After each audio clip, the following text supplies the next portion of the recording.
तमन्ना विदेश में रहती थी और बहुत ही सुलझी हुई लड़की थी, पर उसे अपने देश से भी बहुत लगाव था। लंदन में पैदा होने के बाद भी वह अपने देश को बिल्कुल नहीं भूली थी। उसके माँ बाप दोनों ही लंदन में रहकर जॉब कर रहे थे और अपने बच्चों की वहीं परवरिश कर रहे थे, लेकिन उन्होंने अपने बच्चों के अंदर भारतीय तहजीब ही डाला था। वे अपने देश भारत से बहुत प्यार करते थे और अपनी दीनी तालीम भी नहीं भूले थे। आज तमन्ना के चाचा की लड़की की शादी थी। तमन्ना एक दो बार बचपन में इंडिया आई थी, लेकिन उसे अपने इंडिया से बहुत प्यार था और उसे शादी में किसी भी हाल में जाना था। लेकिन उसे नहीं मालूम था उसके किस्मत में अल्लाह ने क्या लिखा है। बड़ी खुशी खुशी वह लंदन से अपने पापा के साथ अपने चाचा की बेटी की शादी में जाने के लिए बहुत उतावली थी, लेकिन उसके साथ जो होने वाला था उसके बारे में उसको कुछ भी खबर नहीं थी कि वह जितनी ही उतावली होकर जा रही है उसके साथ उतना ही गड़बड़ होने वाला है और उसकी दुनिया बदलने वाली है। इसके बारे में ना तो तमन्ना के पिता को पता था और ना ही तमन्ना को पता था। आज जो कुछ उसके साथ बीत गया था उसने कभी सपने में भी नहीं सोचा था। क्या कोई ऐसी भी दुल्हन होगी, क्या किसी की ऐसी भी किस्मत होगी, क्या किसी की ऐसी भी शादी हुई होगी जिसे ना मेहंदी लगा, ना कोई खुशी, जिसे अपने पति के बारे में कोई अता पता नहीं, ना ही ससुराल की कोई खबर, ना कोई सपना सजाया, ना दिल में किसी तरह के जज्बात और उमंग उठे। भला ऐसे कैसे हो सकता था? यूं ही होना था अर्जेंट की शादी में। बस उसे शादी के दिन खूबसूरत सा लहंगा पहना दिया गया था और उसके खूबसूरत जिस्म को किसी की बीवी बना दी गई थी। उसने एक झटके से सर पर ओढ़ा हुआ दुपट्टा खींचकर फेंक दिया। एकदम उसकी आंखों में मिर्ची सी जलने लगी। कोई बहुत खामोशी से कमरे में दाखिल हुआ था।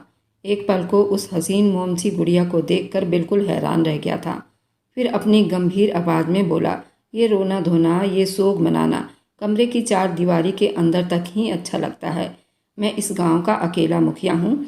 यहाँ के बहुत से गांव और दूर दराज इलाकों में हमारी बहुत इज्जत है। आपकी वजह से हमारी बनी बनाई इज्जत पर कोई आँच नहीं आनी चाहिए और कान खोलकर मेरी इस बात को ध्यान से अपने दिमाग में बैठा लो।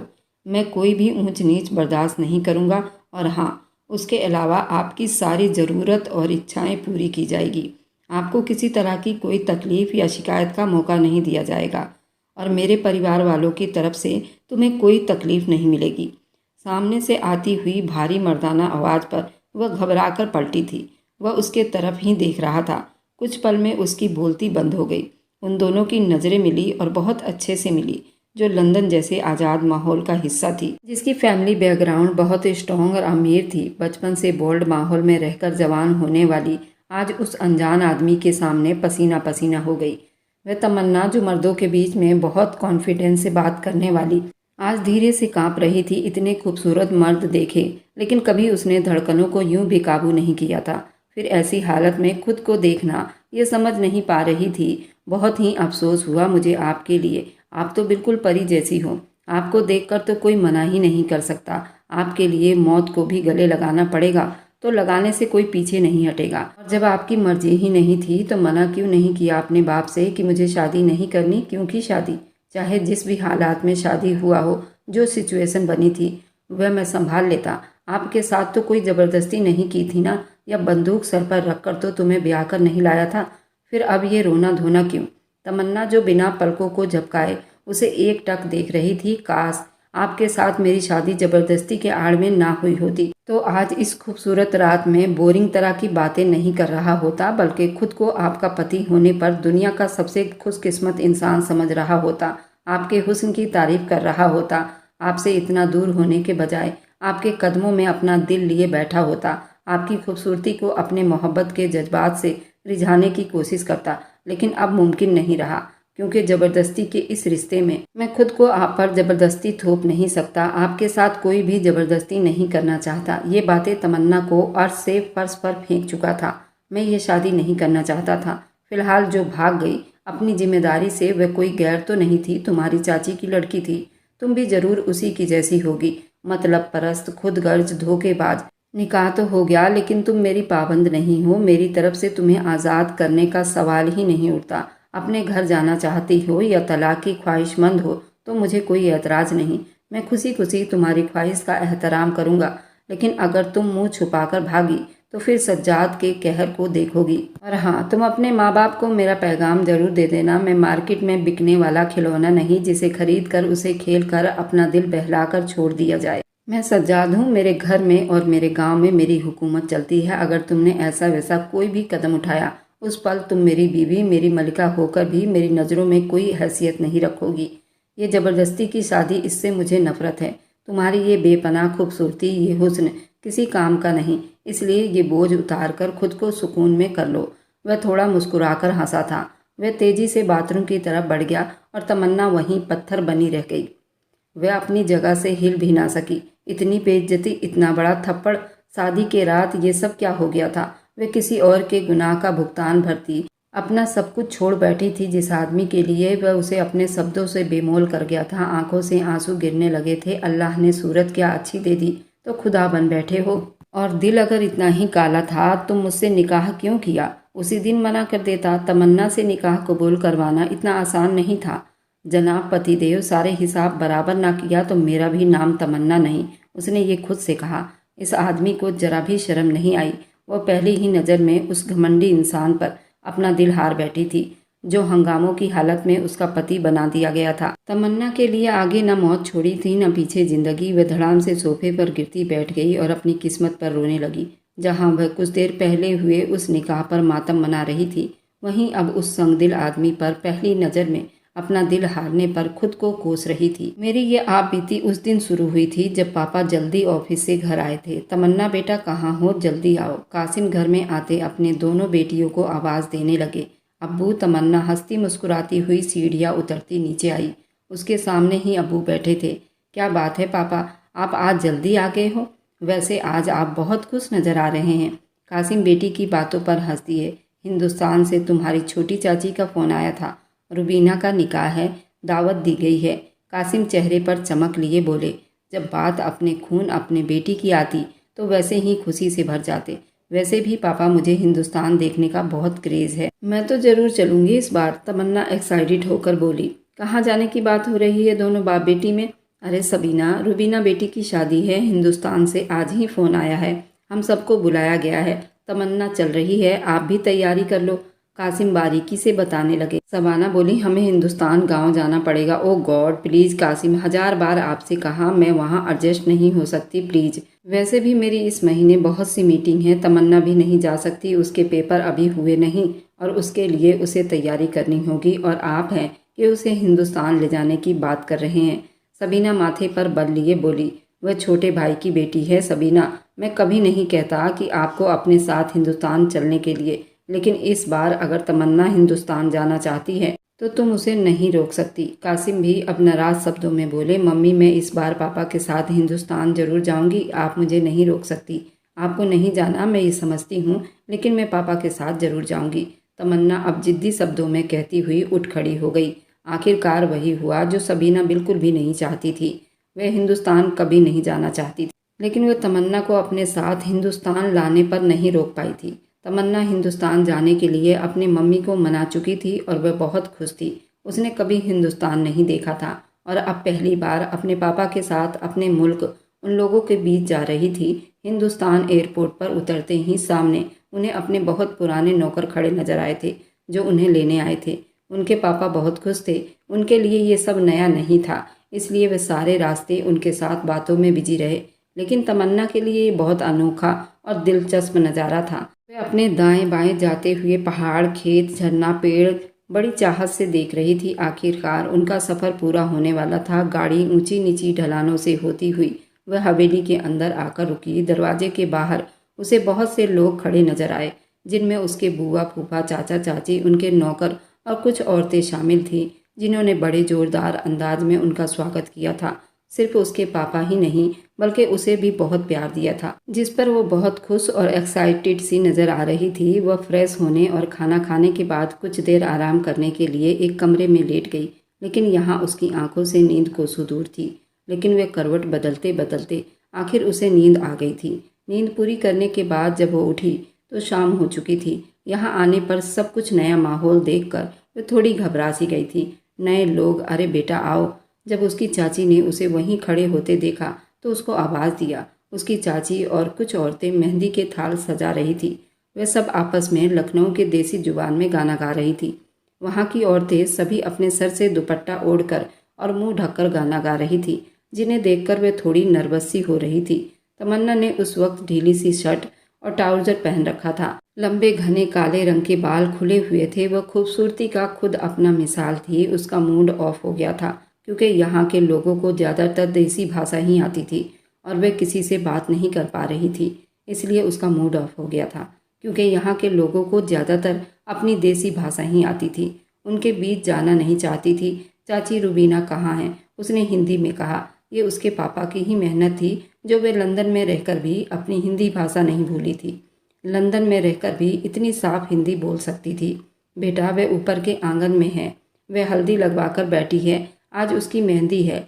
सब मेहमान जमा होंगे।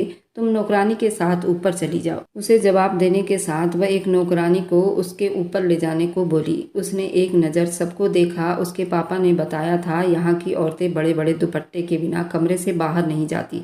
उसके पास सर पर ओढ़ने के लिए एक दुपट्टा तक नहीं था। उसे ये सब बहुत अजीब लग रहा था। नौकरानी उसे कमरे के दरवाजे पर छोड़कर चली गई। वे अंदर दाखिल होती हुई उसे हैरानी का जोरदार झटका लगा। उसकी भूरे रंग की आंखें हैरानी से फैल गई। उसका पूरा चेहरा एक कपड़े से ढका हुआ था जिस पर सिर्फ उसकी 2 आंखें ही नजर आ रही थी। रुबीना आगे बढ़कर उसके गले लगी। तमन्ना भी उससे बड़ी खुशी दिल से मिली। तमन्ना उससे पूछने लगी, ये सब क्या है? ये हमारे यहाँ रस्म है हल्दी की। यहाँ दुल्हन किसी को अपना चेहरा नहीं दिखाती। अगर दुल्हन खुले मुंह घूमेगी तो उसके ऊपर रौनक नहीं चढ़ती। रुबीना ने उसे यहाँ के रस्म रिवाज के बारे में बताया। ओ गॉड, तुम्हारा दम नहीं घुट रहा? तमन्ना अजीब सा मुंह बनाती बोली, ये बूढ़े लोगों की पुरानी रस्म है, लेकिन तुम्हारे सामने मैं ये हटा देती हूँ। रुबीना ने अपने चेहरे से कपड़ा हटाती बोली। उसकी खूबसूरत आंखें तमन्ना को चौंकाने पर मजबूर कर गई थी। क्या बात है, बड़ी ही खूबसूरत लग रही हो, लेकिन तुम्हारी आंखें इतनी क्यों सूजी हुई है? तुम इतना क्यों रो रही हो? क्या तुम्हें ये शादी नहीं करनी या फिर तुम्हें लड़का पसंद नहीं? तमन्ना ने उसे शरारत भरे शब्दों में पूछा।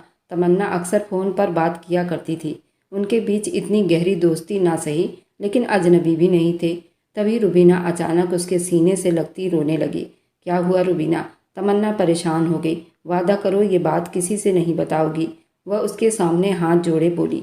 मैं वादा करती हूँ, लेकिन हुआ क्या है? उसका हाथ थामे बोली, बात यह है कि मैं इस शादी से बिल्कुल भी खुश नहीं। रुबीना की बात पर वह चौंक उठी थी। तभी वह पूरी बात बताना शुरू हो गई। मैं और जाहिद एक दूसरे को चाहते हैं। हमारे ही गांव का है, गरीब जरूर है लेकिन मुझे बहुत प्यार करता है। पापा की सज्जाद के साथ कोई बात तय हुई थी जो पूरा ना हो सका और उसके बदले झिरके में ये फैसला हुआ कि मेरी शादी सज्जाद से की जाएगी। अब इस सब में मेरी और जाहिद की क्या गलती है और हमारा क्या कसूर है? सज्जाद बहुत घमंडी और मगरूर आदमी है। सुना है सज्जाद बहुत पढ़ा लिखा है, शहर में रहकर बहुत से डिग्रियां हासिल की हैं। यहाँ का बहुत बड़ा जाना माना आदमी है और रईस आदमी है। सब उससे डरते हैं और उसका हुक्म मानते हैं। कोई उसके खिलाफ नहीं जा सकता। लेकिन मेरा दिल राजी नहीं। मैंने उसे कभी देखा नहीं। मुझे ये शादी नहीं करनी। पापा सब जानते हैं लेकिन वह झिरके के फैसले के आगे मजबूर हैं। बहती आंखों से उसने तमन्ना को सब कुछ बता दिया था, जिसे सुनकर वह चुप रह गई। अब तक उसने गांव के रस्म रिवाज के बारे में सुना था, लेकिन आज ये सब देखकर उसका खून खौल उठा था। तुम फिक्र मत करो, मैं पापा से बात करूंगी, उसने तसल्ली दी। नहीं तमन्ना, तुम किसी से कुछ नहीं कहोगी। अब कुछ नहीं हो सकता। झिरके का फैसला हर हाल में मानना ही पड़ेगा।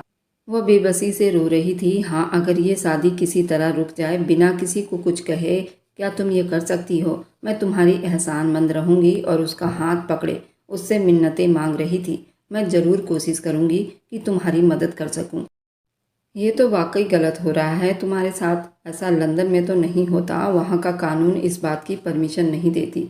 अचानक ढोलक की आवाज़ तेज हुई पर तमन्ना हैरान हुई। मेहंदी आ गई, उसने बताया। तभी उसकी चाची दरवाज़ा खोलकर, तमन्ना बेटा, मेहंदी आ गई है। आप ये कपड़े पहन लो और तैयार हो जाओ और रुबीना की मदद कर दो बेटा।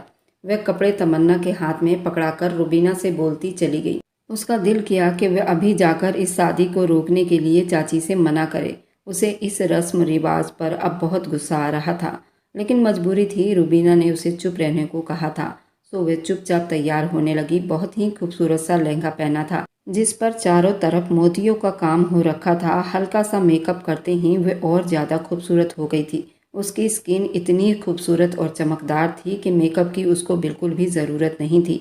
ऊपर से उसके खूबसूरत लंबे बाल जो नीचे घुटनों तक आ रहे थे, वह इस दुनिया की लगती ही नहीं थी। उसके गोरे रंग आंखें और लंबी मुड़ी पलकें किसी को भी अपना दीवाना बना सकती थी। वह लंदन जैसे माहौल जहाँ खूबसूरती बहुत आम होती है, वहाँ पर भी उसके हुस्न के चर्चे थे।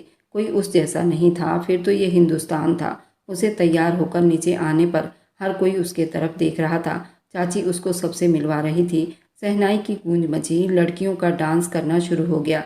ये सब अनोखा था तमन्ना के लिए। उसके घर वालों ने भी कई नोट उस पर वार करके फेंक दिए थे। कुछ पल के लिए वह रुबीना की बातें भूलकर उस मंजर में खोसी गई थी। उसे भी ढोल पर नाचने के लिए घसीटा गया, लेकिन वो मुस्कुराकर दूर होकर तालियां बजाने लगी। रस्म शुरू हुई। रुबीना को लाकर बिठाया गया और फिर सब एक एक करके उसे उपटन लगाने लगे। तमन्ना ये सब बहुत अजीब नज़रों से देख रही थी और फिर मुस्कुराकर देख रही थी। ये सब सुबह के 4 बजे तक चलता रहा। अल्लाह अल्लाह करके मेहंदी का सारा रस्म व रिवाज हुआ। वह थक कर सो गई अपने कमरे में। सुबह के 12 बज रहे थे जब उसकी चाची ने उसे जगाया। वह बड़ी मुश्किल से आंखें खोलकर गुस्से से उन्हें देखने लगी। बेटा उठ जाओ, बारात आने वाली है। उसकी चाची उसे मुश्किल से उठाती हुई बोली।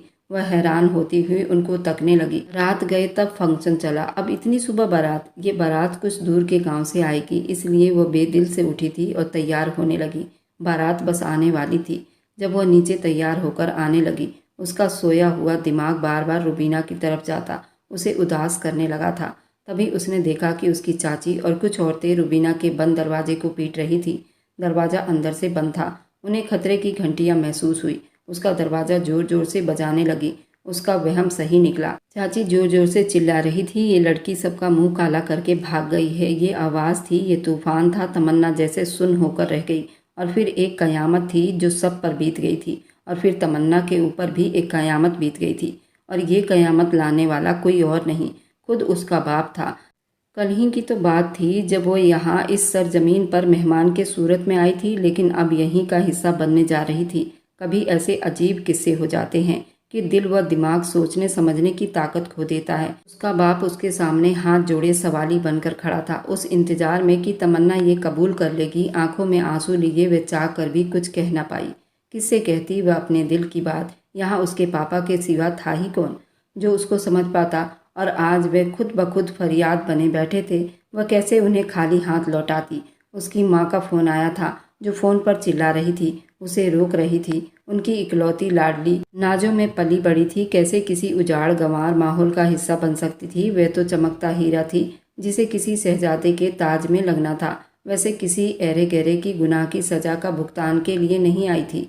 वह चुपचाप थी। उसने अपने पापा को सबके सामने रोता देखा। फिर सब बहुत जल्दीबाजी में हुआ। हर रास्ता उसने खुद अपने हाथों से बंद कर लिया था। विदाई से कुछ मिनट पहले वह अपने बाप के पास आई। मैं जानता हूँ इस बात पर तुम अपनी माँ की तरह मुझसे नाराज़ हो जाओगी मेरी जान, लेकिन ये किस्मत के फैसले होते हैं। जिंदगी के डोर नसीब के हाथ में होती है।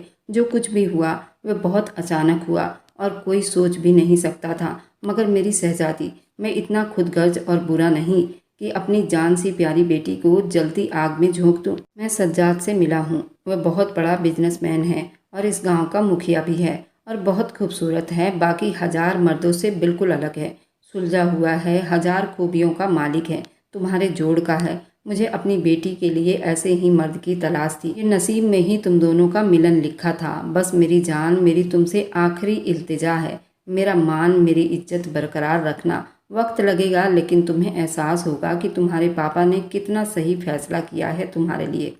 शायद ऐसा नसीब, ऐसा बेहतरीन चुनाव मैं लंदन में सालों रहकर भी तुम्हारे लिए नहीं ढूंढ सकता था, जो सज्जाद की सूरत में तुम्हें मिला है। नया माहौल, नई जगह, नए लोग, थोड़ा मुश्किल होगा एडजस्ट करना, लेकिन मुझे उम्मीद है तुम कर लोगी। अच्छी बहू बनके सबके दिल पर राज भी करोगी। मेरी जान, मेरी दुआ है तुम्हें दुनिया की सारी खुशियाँ मिले। मेरे फैसले पर तुम्हें नाज जरूर होगा और तुम सज्जाद के साथ एक बेहतरीन लाइफ बिताओगी। विदाई का वक्त हुआ मेरी बच्ची, जाओ खुश रहो। उसे सीने से लगाए बहुत सी दुआएं दी और नसीहतें करते चले गए।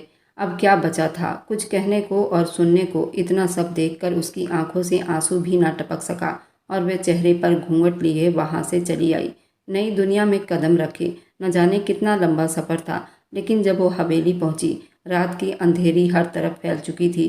पूरी हवेली मेहमानों और रोशनियों से सजावट से घिरी हुई थी। डीजे पर देहाती गाने बज रहे थे, उस पर गांव के लड़के और लड़कियां नाच रही थी। लेकिन इन सब चीज़ों को एहसासों से अलग रखती हवेली के बड़े से हॉल से होती हुई उसे अपने कमरे तक पहुंचा दी गई थी। सर पर ओढ़े बड़ा सा दुपट्टा उसके घुटन में और ज़्यादा तकलीफ बढ़ा रहे थे। पता नहीं और कितने रस्म से गुजरने थे। इस हवेली में नई दुल्हन से सबको मिलाया जा रहा था। वह इस हवेली की खास औरत थी। अफसाना और उसकी दादी फूले नहीं समा रहे थे। अफसाना सज्जाद की छोटी बहन थी। उसकी एक बूढ़ी दादी थी। और जब उन लोगों ने तमन्ना को देखा तो देखते ही रह गए थे। अल्लाह अल्लाह करके उसको कमरे में पहुंचाया गया। वह दुल्हन बनी थी, मगर दिल में न कोई जज्बात था, न उमंग। कभी उसने अपने सपने में भी नहीं देखा था। और उस इंसान को उसका जीवन साथी बना दिया गया था। कमरे में आते ही उसने घूंघट उतारकर फेंक दिया था। इधर उधर नज़र दौड़ाई। उसका ख्याल गलत साबित हुआ। कमरे की महंगी और शानदार फर्नीचर को देखकर उसका आंख चौंधिया गया था। बेशक गांव के थे, लेकिन इस वक्त वह एक मुखिया की बीवी थी। और वह जिस आदमी की बीवी बनी थी वह कोई आम आदमी नहीं था। वह ड्रेसिंग टेबल पर जाकर खड़ी होती, एक एक चीज़ उतार कर फेंकने लगी। तभी वह अचानक अंदर आया था। वह एक पल को उसे देखता फ्रीज हो गया था। ऐसा लगा था जैसे चांद जमीन पर उतरकर उसके कमरे में आ गया हो। गोरा रंग, लंबे बाल, खूबसूरती की खुद मिसाल। उसके मातम करने पर वह उसे अपनी मौजूदगी का एहसास दिलाते, अपनी तरफ ध्यान दिलवाते। वह तो हैरान ही रह गई थी। तमन्ना को उसकी खूबसूरती और हैंडसम बॉडी ने हैरान कर दिया था। 6 फीट का लंबा चौड़ा जवां मर्द दिखाई दे रहा था, जिसे देखते ही तमन्ना हैरान रह गई थी। उसे एक नज़र में अपना दिल हाथों से निकलता हुआ महसूस हुआ। रोना धोना एक तरफ, बस उसे देखती रह गई। जब कुछ बातें करता, उसे इग्नोर करता वहाँ से चला गया, जिसे उसकी कोई अहमियत ना हो। वह सच में बहुत पढ़ा लिखा और शरीफ इंसान। उसके पापा के शब्द उसकी बेबसी का मजाक उड़ाने लगे। उसका दिल किया काश यहाँ मैं आई ही ना होती। दिल में अपने आप को कोसती हुई आगे बढ़ी। अपने कपड़ों में से एक आरामदेह ड्रेस निकालती बाथरूम में चली गई और वहां से कपड़ा बदल करके वहीं सोफे पर लेट गई। फजर की अजान के करीब सज्जाद की आंख खुली तो उसकी नज़र सामने सोफे पर लेटी उस हूर की परी पर पड़ी जो जन्नत से उतरी और गलती से उसके घर में चली आई थी। बड़ी बड़ी आंखें उस वक्त बंद थी। तभी वह धीरे से उठकर उसके करीब आया, गहराई से उसका जायजा लेने लगा। छोटी सी शर्ट, ढीला ट्राउजर, खुले बाल, चमकती गोरी रंगत। सज्जाद एक गहरी सांस लेता आगे बढ़ गया। वह एक मजबूत किरदार और एक अड़ियल और जिद्दी आदमी था। वह जितनी खूबसूरत थी, कोई और मर्द होता कब का सब कुछ भूलकर अपना हक वसूल कर लेता। नमाज पढ़ने और एक्सरसाइज करने के बाद वह 2 घंटे के बाद अपने कमरे में आया। उसे सोफे पर जागता, खराब मूड के साथ बैठा देखकर आंखें गोल घुमाता बोला, आप इन कपड़ों में कमरे से बाहर नहीं जा सकती। ये आपका लंदन नहीं, मेरा गांव है, जहाँ शर्म हया मद्देनजर रखते हुए कपड़ों का चुनाव किया जाता है। आप कोई और कपड़े पहन लो, इससे पहले कोई अंदर आ जाए। मैं किसी के पसंद से कपड़े पहनना तक पसंद नहीं करती। मेरे पास मेरे ही कपड़े हैं। वह उसे गुस्से से देखकर बोली। दिल अंदर कहीं उस आदमी को देखकर धड़कने भी लगा था, लेकिन वह उसे बताना नहीं चाहती थी।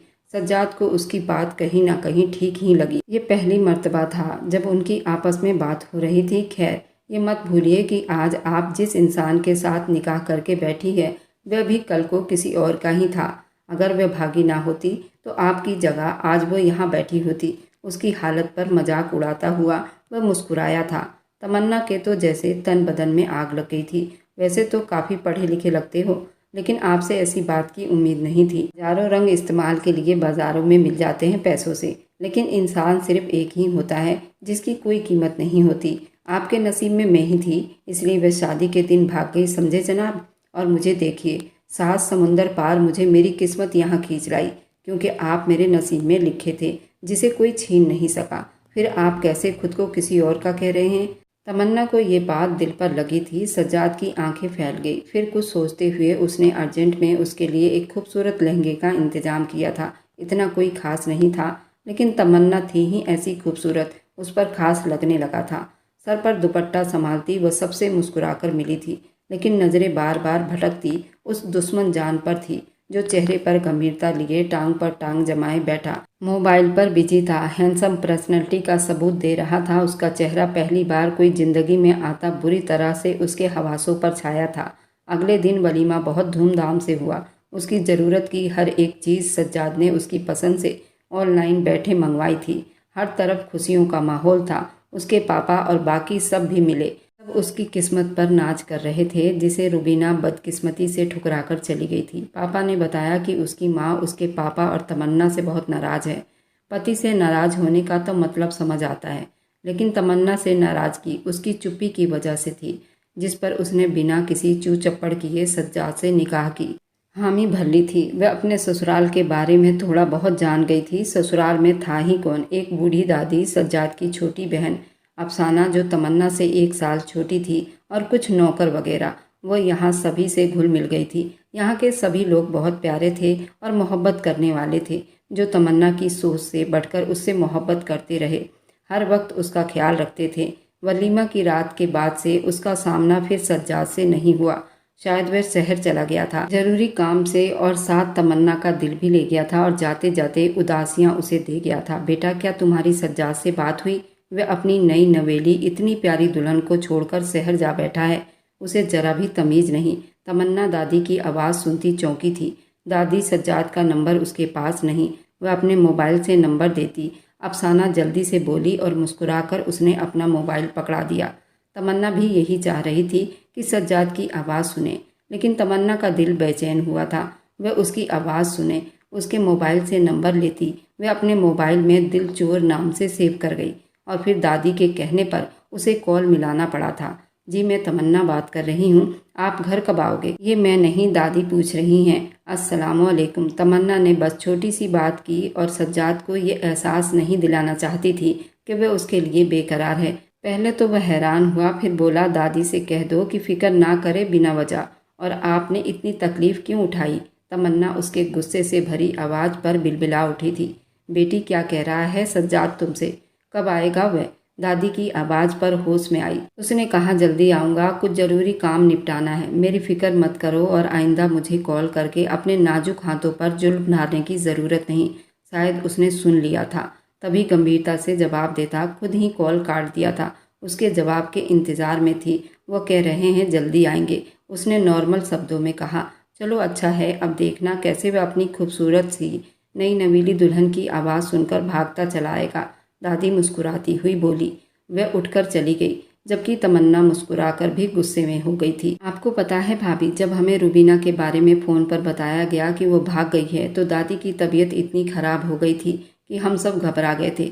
वह दूर का सफ़र नहीं कर सकती, जिसकी वजह से हम बारात में शामिल ना हो सके। तभी हमें आपके और भाई की जल्दीबाजी की शादी पर बहुत दुख हुआ था। बहुत से शक और दुख ने घेर लिया था। कहीं जल्दीबाजी में भाई ने गलत फैसला और गलत इंसान तो नहीं चुन लिया, क्योंकि आप हिंदुस्तान की नहीं बल्कि एक अलग कंट्री की हैं और वहाँ के माहौल में रहकर आई हैं। जो पहली बार यहाँ आई थी, वह कैसे इस माहौल में रहेंगी और कैसे हम सबको समझ पाएंगी? आज ये सारी बातें गलत साबित हो गई। आप तो बहुत अच्छी हैं, मुझे बहुत खुशी हुई, और मैं अल्लाह का शुक्र करती हूँ कि रुबीना के इस फैसले से हमें इतनी खूबसूरत और इतनी प्यारी भाभी मिली है। मेरे हैंडसम भाई को इतनी खूबसूरत हसीन पत्नी मिली। अफसाना की बातें तमन्ना के चेहरे पर मुस्कुराहट बिखेर गई थी। आप परेशान मत हो, भाई का दिल बहुत खूबसूरत है। वह कभी आपके साथ कुछ गलत होने नहीं देंगे। वक्त लगेगा, लेकिन सब कुछ ठीक हो जाएगा। शादी की पहली ही रात तुम्हारे भाई मुझे अच्छे से सब कुछ समझा गए थे। जुल्म तो मेरे साथ हुआ, जो पति से पहली नज़र में मोहब्बत कर बैठी। ऊपर से मुझे ये सुनने को मिला कि मैं चाहूँ तो आज़ादी ले सकती हूँ। उन्हें कोई फ़र्क नहीं पड़ता। उन्हें ज़रा कोई ये तो पूछे, आज़ादी ही लेनी होती तो शादी क्यों करती? तमन्ना ने दुखी होकर दिल में सोचा। अगले दिन खिड़की से छनछन कर आती सूरज की हल्की रोशनी से उसकी आँख खुली। जब उसने धुंधली आंखों से सामने देखा, जहाँ वह सोफे पर बैठे बैठे सो रहा था, तमन्ना हैरान होती जल्दी से सीधा होकर बैठी। वह रात में ही आ चुका था। उसे मज़े से बेड पर सोता देखकर वह खुद भी बहुत थका हुआ था। उसकी वजह से ना चाहते हुए भी सोफे पर ही लेट गया। वह जल्दी से उठती उसके पास आई। उसे यूं महसूस हुआ जैसे चांद ने बादलों के पीछे से अपनी झलक दिखाई हो। शर्ट से झलकता मर्दाना बॉडी, इतना हैंडसम, माथे पर बिखरे घने बाल, उसके नैन नक्श बहुत खूबसूरत लग रहे थे। वह खूबसूरत मर्दों की लिस्ट में सबसे पहले नंबर पर आता होगा। उसका दिल किया कि वह हाथ बढ़ाकर उसे छू ले, लेकिन छूने के लिए चाहत की नहीं, परमिशन की ज़रूरत होती है, जो उसे बिल्कुल नहीं थी। उस हट्टे कट्टे नौजवान आदमी को बुरी तरह सोफे पर सोता देखा। उसे बहुत बुरा लगा। शायद वह अभी अभी एक्सरसाइज करके आया था। जूते पर लगी हल्की मिट्टी इस बात की गवाही दे रही थी, क्या हो जाता अगर इतने बड़े बेड पर एक तरफ होकर सो जाता, तो मैं कौन सा कुछ कर देती। गुस्से से कहती वह उसे जगाने लगी ताकि वह ठीक से बेड पर सो सके। सज्जाद उठिए। उसका हाथ अभी उसके कंधे से हल्का सा टच हुआ था जब सज्जाद गहरी नींद से जागा था। अनजाने में उसकी कलाई दबोचते उसे अपनी तरफ खींच गया। अगले ही पल वह उसकी मजबूत बॉडी में थी। क्या चाहती हो, क्यों खुद को आग में झोंकने पर तुली हुई हो। उसका हल्क सूखने लगा था। वह फटी फटी आंखों से तमन्ना के नैन नक्श को देखने लगा। उसके इतने पास था कि उसकी नाक तमन्ना की नाक से टच हो रही थी। ओहो, मैं तो आपको जगाने आई थी। वह हकलाई थी। तुम कांप क्यों रही हो? क्या मुझसे डर लगता है? नहीं, मुझे डर नहीं लगता। उसके जवाब पर सज्जाद की मुस्कुराहट गहरी हुई। अच्छा, तो फिर जाइए, मेरे लिए यहीं कमरे में नाश्ता लेकर आओ। उसकी हालत पर तरस खाता बोला। कुछ देर तक वह फिर भी अपनी जगह से ना हिली तो सज्जाद ने सवालिया नज़रों से उसे देखा। वह उसकी आंखों में देख रही थी, फिर पीछे पलटकर देखने लगी जहां तमन्ना अब भी उसके नाजुक वजूद के पकड़ में थी। सज्जाद ने उसको अब भी अपने बाजू में जकड़ रखा था। दूसरे हाथ से उसकी नाजुक कलाई अपने पकड़ में ले रखा था। वह जल्दी से हाथ पीछे करता सीधा हुआ। तमन्ना जल्दी से खड़ी हुई तेजी से बाहर निकल गई। अपनी दिलकश खुशबू उसके सांसों के अंग अंग में बिखेर गई और एक पल की पकड़ में तमन्ना को जकड़ा हुआ सज्जाद खुद को बहुत बेबस लाचार महसूस करता उठा और फ्रेश होने चल दिया। तमन्ना चेहरे पर धीमी सी मुस्कान लिए किचन में आई और उसके लिए अपने हाथ से नाश्ता तैयार करने लगी। उसे शुरू से कुकिंग का बहुत शौक था। अपनी माँ की तरह वह आए दिन नई नई डिश अपने पापा को खिलाती थी। अभी वह उसके लिए चीज़ी ब्रेड तैयार करके उसके लिए ले जा रही थी जब अफसाना हैरान होती हुई बोली, भाभी ये क्या हेल्दी नाश्ता है? लंदन में सब यही खाते हैं। तमन्ना बोली, तुम भी खाओ, बहुत मज़ा आएगा। वह बच्चों की तरह खुशी से कहती आगे बढ़ गई। जब अफसाना मुंह पर हाथ रखती शर्मा गई। वह नाश्ते के ट्रे कमरे में ले आई तो देखा सज्जाद कमरे में नहीं था। उसे बाथरूम में पानी गिरने की आवाज़ आ रही थी। ट्रे टेबल पर रखती वह जैसी जाने को हुई और उसे ख्याल आया सज्जाद के कपड़े निकाल देती हूँ। वह उसके कपड़े निकालकर सोफे पर रखती। जैसे जाने के लिए मुड़ी थी तब सज्जाद तौलिया लपेटे बाथरूम से बाहर निकला। उसका बॉडी बिल्डर सा भीगा हुआ जिस्म साफ दिखाई दे रहा था। गीले बाल चेहरे पर बिखरे थे। मर्दाना ताकत से भरपूर इंसान उसके सामने था। उसने नजरें चुराई। आपका नाश्ता टेबल की तरफ इशारा करती जाने लगी जब सज्जाद अचानक से उसके सामने आ गया। इतनी भी क्या जल्दी है जाने की? मेरे ना रहते हुए तो तुम बड़े धड़ल्ले से यहाँ रहती हो, अपनी मर्जी चलाती हो। उसने नाश्ते की ट्रे देखते हुए पूछा। तुमने किससे पूछकर मेरे कपड़ों को हाथ लगाया? देखिए, आप मुझे बिना वजह तंग कर रहे हैं और ये जितना घर आपका है उतना ही मेरा भी है। हजारों लोगों की मौजूदगी में आपने मुझे निकाह करके यहाँ लेकर आए थे। भाग कर नहीं आई मैं। जो इस तरह की बेहुदा बातें कर रहे हो, मुझे ठेस पहुँचाते हो और मुझे टच करते हो और आप मेरे पति हैं, दो टुक में जवाब देती वह उसकी आंखों में देखकर बोली। लेकिन अगले ही पल वह अपनी आंखों की पलकें झुका गई थी। उस पल वह सादगी में भी इतनी हसीन लग रही थी। सज्जाद का दिल किया कि आगे बढ़कर सारी दूरियों को मिटा दे। जब वह चुप्पी से उसके बराबर से गुजरती चली गई। सज्जाद ने नाश्ते की ट्रे को बड़ी बेयकीनी से देखा जो इतने प्यार से उसके लिए नाश्ता बनाकर लाई थी। और ये मोहब्बत का सबूत नहीं था तो और क्या था? वह बहुत उदास थी। हवेली के बाहर लगे घने पेड़ों में से एक पेड़ के नीचे बैठी थी। क्या ऐसे ही उसकी मोहब्बत को पाने की चाहत में सारी जिंदगी सिसकती रहेगी? क्या वह कभी उसकी मोहब्बत को पा सकेगी? क्या वह जान पाएगी कि आखिर वह कब तक उसे यूं अनदेखा करता रहेगा और वह इस अनदेखी आग में जलती रहेगी? हजारों सवाल थे जो उसके दिमाग में चल रहे थे।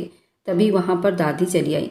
क्या बात है बेटा, क्यों उदास हो? तुम्हारे और सज्जाद के बीच में सब ठीक तो है ना? दादी उसके चेहरे पर छाई हुई परेशानी को देखकर बोली जब उसकी आंखों से टपकने वाला आंसू उनके सारे सवालों के जवाब दे गया था।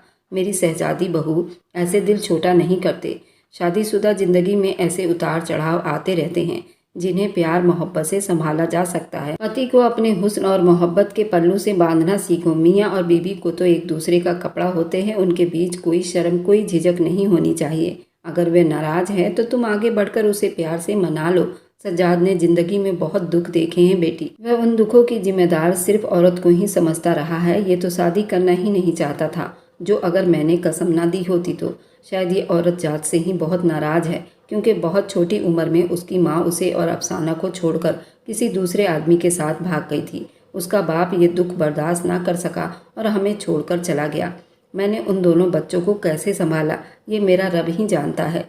छोटी सी उम्र में उसने अपने पापा का सारा कारोबार संभाला। सज्जाद के पिता गांव के सरपंच थे। उसने अपने पापा के मरने के बाद पूरे गांव को संभाला और फिर जब उसकी ज़िंदगी सुकून से बीत रही थी, वो मेरे कसम के सामने मजबूर होकर एक औरत पर यकीन करने जा रहा था, तो उस औरत ने फिर उसे धोखा दे दिया। इस सब में तुम्हारी कोई गलती नहीं मेरी बच्ची, लेकिन मुझे यकीन है तुम उसे अपनी मोहब्बत से भर दोगी, सारी गलतफहमी दूर कर दोगी, उसकी तन्हाई को दूर कर दोगी। दादी उसका हाथ थामे प्यार से उसे समझा रही थी और वह आंखों में आंसू लिए उन्हें देख रही थी। इसका मतलब वह इस वजह से मुझे अपने पास नहीं आने देता। उसे लगता है कि मैं भी उसे छोड़कर चली जाऊंगी। जिस तरह बाकी की दो औरतें गईं, वह समझ गई उसकी कड़वी तीखी बातें और गुस्से के पीछे उसका डर है। बीते हुए कल से डरा हुआ है। तब से उसने अपने दिल को मजबूत करते एक खोल में छुपा लिया था। उसे शादी की रात वाली वह सारी बातें याद आई जो सज्जाद ने उसे कही थी। दादी आप फिक्र ना करें, मैं उन्हें बताऊंगी कि हर औरत एक जैसी नहीं होती। उसके मुंह से बेधड़क आवाज़ निकली। दादी ने उसका माथा चूमा। तमन्ना दरवाज़ा खोलकर जैसे ही अंदर आई तो देखा सज्जाद लैपटॉप खोले कोई काम करने के साथ सिगरेट का धुआं भी उड़ा रहा था। तमन्ना पर अचानक छींकों की बरसात शुरू हो गई। तभी वह गैलरी में चली आई थी। उसने धुएं से बहुत एलर्जी थी जिसकी वजह से वह बर्दाश्त नहीं कर पाई थी और गैलरी में आ गई थी। सज्जाद सिगरेट उंगलियों में दबाए परेशान सा उसके पीछे चला आया। क्या हुआ तमन्ना, ठीक हो ना? कहीं सर्दी तो नहीं लग गई? यहाँ के बदलते मौसम की अभी तुम्हें आदत नहीं पड़ी? वह उसके बालों को पीछे करते बोला। तमन्ना अभी कुछ कहती उसे फिर से छींक आ गई।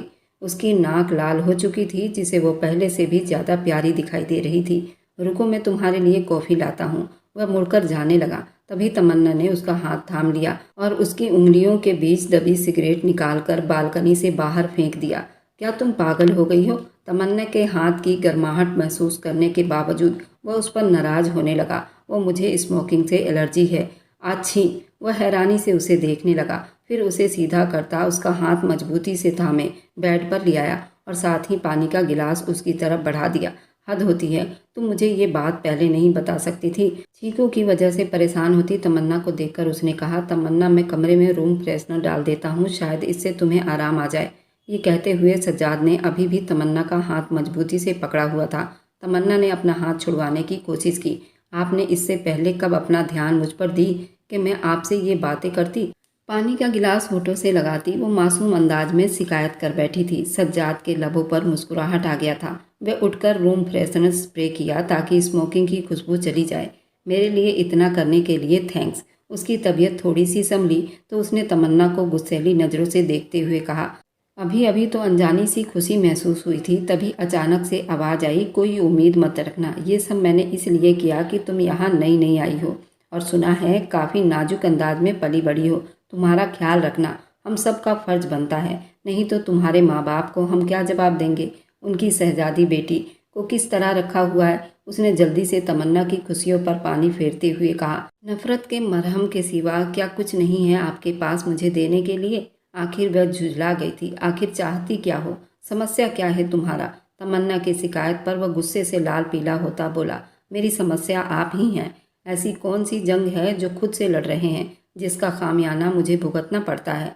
वह भी तेज जवाब देती बोली, अपनी भोली सूरत और अच्छी सीरत का जादू तुम सिर्फ दादी और अफसाना पर ही चला सकती हो, मुझ पर नहीं। मुझ पर इन सब का कोई असर नहीं होने वाला। मैं अच्छे से जानता हूँ जल्द या देर तुम इस घर को छोड़कर वापस अपनी दुनिया में चली जाओगी। अब ये मोहब्बत का ड्रामा करना बंद कर दो, दूर रहो मुझसे। वह गुस्सेली तेवर लिए उसकी तरफ देखते हुए बोला। तमन्ना बिल्कुल लाल आंखें किए बोली, प्लीज़ बस कर दो ये फिजूल का अंदाज लगाना। मैं तंग आ चुकी हूँ झूठी दिखावे की ज़िंदगी जीते जीते। आपकी और आपकी गलतफहमी दूर होने का नाम ही नहीं ले रहा। सब चेहरे एक जैसे नहीं होते, इसी तरह इंसान में भी फ़र्क होता है। हर इंसान की बनावट और उसकी पसंद और अंदाज, हर चीज़ एक दूसरे से अलग होता है। और सज्जाद साहब, आप इस तरह दूसरी औरतों से मुझे मिलाना छोड़ दो। लोगों के जुर्म की सज़ा ज़्यादा तमन्ना नहीं काटेगी। तमन्ना गुस्सेली अंदाज में उसका कॉलर पकड़े फूट फूट कर रोती, अच्छा तो तुम सज़ा काट रही हो, यहाँ तंग आ चुकी हो? डोंट वेरी, मैं बहुत जल्द तुम्हें आज़ाद कर दूंगा, उससे पहले कि तुम खुद फरार हो जाओ। मैं खुद तुम्हारा बंदोबस्त कर देता हूँ, तुम्हें वापस तुम्हारी दुनिया में पहुँचा दूंगा। सज्जाद ने उसके दोनों बाजू को गुस्से से पकड़ते हुए कहा था और अगले ही पल जोर से उसको बेड पर धक्का देता वॉशरूम में चला गया। उसके इस अचानक हमले पर तमन्ना गुमसुम सी रह गई। उसकी आंखों से आंसू छलक पड़े थे जिन्हें वह दुख से साफ कर गई। उनकी शादी को अब 2 महीने होने वाले थे, लेकिन अभी भी वो एक दूसरे से अजनबी खड़े रहे। तमन्ना इन दूरियों को कम नहीं कर पा रही थी। वह जितनी कोशिश करती सज्जाद उतना ही उससे दूर चला जाता। उनके बीच बस नाम का पति पत्नी वाला रिश्ता था। वह अक्सर लंदन में जब अपनी माँ से बात करती तो माँ ये कहती कि सब छोड़कर वापस आ जाओ। उसका दिल सज्जाद की बेरुखी अब बर्दाश्त नहीं कर पा रही थी। वह यही सोचती थी सज्जाद को छोड़कर चली जाए, लेकिन फिर अपनी मोहब्बत से हार जाती, बेबसी से रो देती। वह उस संगदिल आदमी से मोहब्बत कर बैठी थी। वह हद से ज़्यादा प्यार करने लगी थी। सुबह अपने खिलाफ फिर से खड़ी हो गई। फिर से उसे सज्जाद की फिक्र सताने लगी। वह सुबह उठी क्योंकि सज्जाद को जल्दी नाश्ता करने की आदत थी। उसके खातिर वह खुद इस हद तक बदल गई थी कि अपनी पसंद, अपनी आदतें सब कुछ बदल लेना चाहती थी और उसको बदलने के चक्कर में वह खुद को भी भूल बैठी थी। वह जल्दी से उठी तो देखा सज्जाद अभी सो रहा था। वह कभी देर तक सोया नहीं करता था। तमन्ना को शक हुआ। आगे बढ़कर देखा तो उसे तेज बुखार हो रहा था। भागकर नीचे आई, दादी को बताया। जब कुछ देर में डॉक्टर आया, उसका चेकअप किया और दवाई देकर चला गया। बेटा, उसे रात से बुखार था। उसने तो नहीं बताया, लेकिन तुम ही कम से कम हमें बता देती, रात को ही दवाई ले आते। दादी की बातों पर शर्मिंदा हो गई। उन्हें क्या बताती कि उनका लाडला पोता उसे अपने पास भी भटकने नहीं देता। वह धीरे से कमरे में आई तो देखा बुखार की वजह से वो बेहोश था। बुखार की वजह से उसका रंग लाल हो रहा था। बिखरे बाल, गहरी आईब्रो, मुड़ी हुई पलकें। वह आदमी जो उसका नसीब था मर्दानगी का सबूत देता, काश वह उसे दिल से अपना लेता। उसकी मोहब्बत का दम भरता। उसकी आंखें तेजी से भीग गई जब वो चलती हुई आई और उसके पास बैठ गई। उस पर टूट कर प्यार आया। अपने दिल के हाथों मजबूर होती वह उसके पास हुई। अपने नरम प्यासे होंठ उसके जलते हुए चेहरे पर रख दिए। जब वो मासूम बच्चे की तरह कसमसाया, तमन्ना पीछे हट गई। तमन्ना, मुझे अकेला मत छोड़ो प्लीज़, मैं तुम्हारे बगैर नहीं जी सकूंगा। तुम मेरे पास रहो, मुझे छोड़ना मत। वह बेहोशी में बड़बड़ा रहा था। तमन्ना घबरा गई। एक बार उसके होठों ने तमन्ना का नाम बुलाया था। मैं यही हूँ आपके पास, आपको कभी अकेला नहीं छोड़ूंगी, कभी नहीं। वह झुककर धीरे से बोली, जिस पर सज्जाद तसल्ली में हो गया। कुछ देर उसे देखने के बाद वह धीरे से अपना हाथ उसके सीने से हटाने लगी। तभी सज्जाद ने उसका हाथ फिर से पकड़ लिया। तमन्ना का दिल बुरी तरह से धड़कने लगा, लेकिन वह बेहोशी में था। 2 दिन के बाद जाकर उसकी तबीयत थोड़ी ठीक हुई। आज अफसाना के ससुराल वाले शादी की डेट फिक्स करने के लिए आने वाले थे और तमन्ना ने हर चीज़ की तैयारी अपनी निगरानी में की थी। सुबह से बिजी थी। कभी नौकरानी को किसी काम की हिदायत देती तो कभी किसी चीज़ की। उसे देखकर लगता ही नहीं था कि वह लंदन जैसे आज़ाद देश से आई है। सज्जाद की नज़रें सिर्फ उसको ही देख रही थी। अरे बेटा, ऐसे ही फिरती रहोगी? जाओ, जाकर तुम भी तैयार हो जाओ, और हाँ, अच्छे से तैयार होना। तुम इस घर की बहू हो और एक मुखिया की बीवी हो। दादी ने उसे खास हिदायत दी। जब तमन्ना की नज़रें सज्जाद से मिली, अफसाना ने कहा, बिल्कुल सही कह रही हैं दादी आप। जब से भैया और भाभी की शादी हुई है, हमने भाभी को एक बार भी दुल्हनों की तरह सस्ते संवरते नहीं देखा। माना कि आप खूबसूरत हैं, किसी बनाव सिंगार की आपको ज़रूरत नहीं, मगर फिर भी आपको बिल्कुल नई नवेली दुल्हनों की तरह सज धज कर तैयार होना ही पड़ेगा। अफसाना तमन्ना से विनती करते बोली, जिस पर तमन्ना उदासी से मुस्कुरा दी। अब ये क्या कहती कि वह हरजाई तो उसकी तरफ देखता भी नहीं था। आखिर तैयार होती भी तो किसके लिए? दुनिया जहाँ की खूबसूरती उसमें समाई थी, आखिर किस काम की थी उसकी ये खूबसूरती? मेहमानों की सारी देख रेख करके खुद नीचे गई। जब तमन्ना तैयार होने लगी, अफसाना के ससुराल वाले मेहमान भी आ चुके थे, लेकिन तमन्ना को कोई अता पता नहीं था। तभी सज्जाद गुस्से से भरा ऊपर आया, लेकिन सामने ही पहली नज़र उस पर डालता वो मदहोश रह गया था। वह आज इतनी खूबसूरत लग रही थी, उसे यकीन करना मुश्किल हो गया था वह इस कदर भी खूबसूरत हो सकती है। जिसमें उसका गोरा रंग दमक रहा था, लंबे खुले बाल, लाइट सा मेकअप, कानों के झुमके, हाथों के कंगन, चूड़ियाँ, पूरे कमरे में फैली उसकी गुलाबी खुशबू सज्जाद के होश हवास पर छाने लगी। उसका गुस्सा पल भर में छूमंतर हो गया था। तमन्ना की सज्जाद की तरफ पीठ थी। उसको पता नहीं था यहाँ पर सज्जाद भी हो सकता है। उसने अपने लंबे बाल एक तरफ पीछे किए। जब जिप बंद करने की कोशिश की, वो परेशान हो गई थी। तभी उसके कदम बेकाबू होकर उसके तरफ बढ़ने लगे। वह चुप से उसकी तरफ आता, उसकी बैक जिप बंद करने लगा। तमन्ना घबराती जल्दी से मुड़ी। लेकिन वो पहले ही अपना काम कर चुका था। दोनों की नज़रें एक दूसरे से टकराई। कितने ही पल वह चुप रही। वह अपने हसीन आंखों से उस वक्त क्या कुछ नहीं देखा था। सज्जाद के लिए मलाल, अफसोस, शिकवा उसकी आंखों में पल भर में छूमंतर हो गया। जब वो साइड होती जाने लगी तभी सज्जाद ने उसका हाथ थामकर उसे अपने सीने से दबोच लिया। अगले ही पल वह उसके सीने से जा लगी। वह हैरान होकर रह गई। उसके नाजुक हाथ सज्जाद के सीने पर था। आज आप खूबसूरत लग रही हैं। इतना कहता वह धीरे से उससे दूर होता चला गया। आज उसने तमन्ना की पहली बार तारीफ की थी। उसे यकीन नहीं हो रहा था क्या तमन्ना सच में सराहे जाने के काबिल है। लेकिन तमन्ना की जान तो जैसे पैरों से निकल गई। वह कितने पल यूं ही खड़ी उसकी तारीफ पर अपनी धड़कनों को अपने हथेली के नीचे महसूस करती रही। सब कुछ अच्छे से बीत गया। 3 महीने बाद शादी की तारीख रखी गई। अफसाना की शादी की डेट फरवरी की 24 तारीख में रख दी गई थी। पता नहीं क्यों उसे अपनी तबीयत में कुछ थकान महसूस हो रही थी। तभी मेहमानों के जाते ही कमरे में आ गई। उसने देखा कमरा अंधेरे में डूबा हुआ था। बस हल्की सी रोशनी साइड लैंप से आती हुई दिखाई दी जिसमें सज्जाद का वजूद नजर आ रहा था।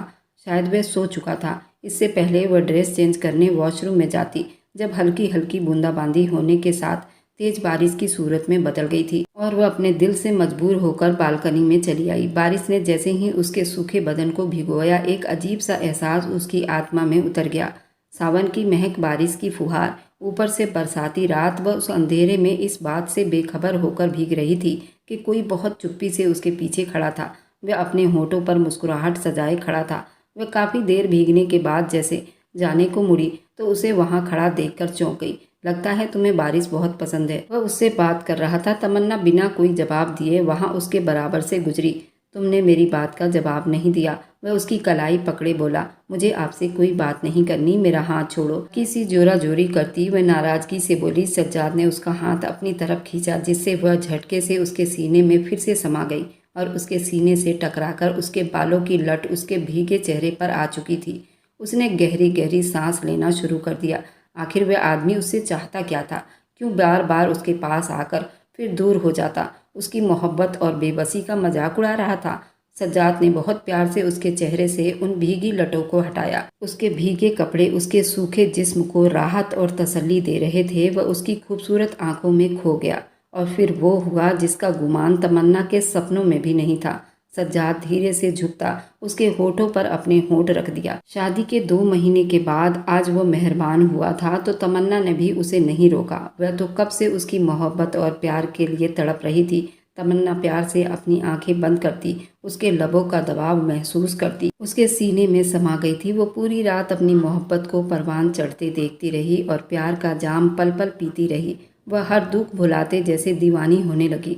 उसके होठों को आज़ादी देता। अब वह उसकी गर्दन पर झुका था। धीरे धीरे वह उस पर पूरा काबू पाया था और उसके सांसों की गर्माहट उसको पिघलाने लगी। वह उस पर अपनी पकड़ मजबूत कर गया था। वह उसे पीछे भी ना कर सकी। वह पल गुजरती रात उसके सुकून को पागलपन में बदल रही थी और वो मोम सी गुड़िया तकलीफ से बेहाल होती, खुद को उसके तरस पर छोड़ती, बेड शीट को मुट्ठियों में दबा गई थी। मोहब्बत का निशान उसके बदन पर छोड़ने लगा। वह रात दोनों को अपनी आगोश में भर लिया था। रात भर सज्जाद को मोहब्बत का एहसास दिलाना। वह समझ नहीं पा रही थी क्या ये सच में मुझसे प्यार करने लगा है या कुछ वक्त का नशा है। लेकिन यह एहसास बहुत हसीन था। जिंदगी एक ही रात में खूबसूरत रंगों से भरी महसूस होने लगी थी। एक नज़र अपने पहलू में बिना शर्ट के सोए उस सज्जाद को देखा। मुस्कुराहट उसके होठों पर बिखर गई। तभी उसका फ़ोन बजा। ये कॉल लंदन से आ रही थी जिस पर पता चला उसके पापा की अचानक तबीयत बहुत ख़राब हो गई जिसकी वजह से उन्हें अस्पताल में एडमिट करवाया गया है। ये खबर सुना था कि उसका दिल उदास हो गया था और वह उस वक्त सिर्फ अपने पापा के पास जाना चाहती थी, बल्कि सज्जाद से उसकी उदासी देखी नहीं गई और उसने एक पल में उसे लंदन भेजने का फैसला करते उसकी फ़्लाइट टिकट करवा दी थी और वे लंदन आ गई। उसके जाने से सबसे ज़्यादा उदास सज्जाद था। कुछ दिनों के बाद कासिम साहब की तबीयत काफ़ी बेहतर हो गई थी। वे अब घर आ गए थे। तमन्ना भी सबसे मिलकर बहुत खुश हुई थी। हालांकि अब उसे भी सज्जाद की बहुत याद सता रही थी। वह जल्द से जल्द अपने घर हिंदुस्तान अपने सज्जाद के पास जाना चाहती थी।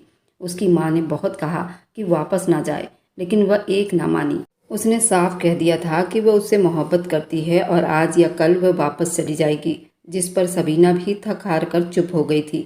अगले ही दिन उसने जाने की तैयारी पकड़ ली। जहाँ वह पलकर जवान हुई थी, वहाँ आज कुछ ही दिनों में उकताहट महसूस करने लगी थी। तमन्ना बाप के लाख रोकने पर भी वह ना रुकी और सीधा हिंदुस्तान चली आई।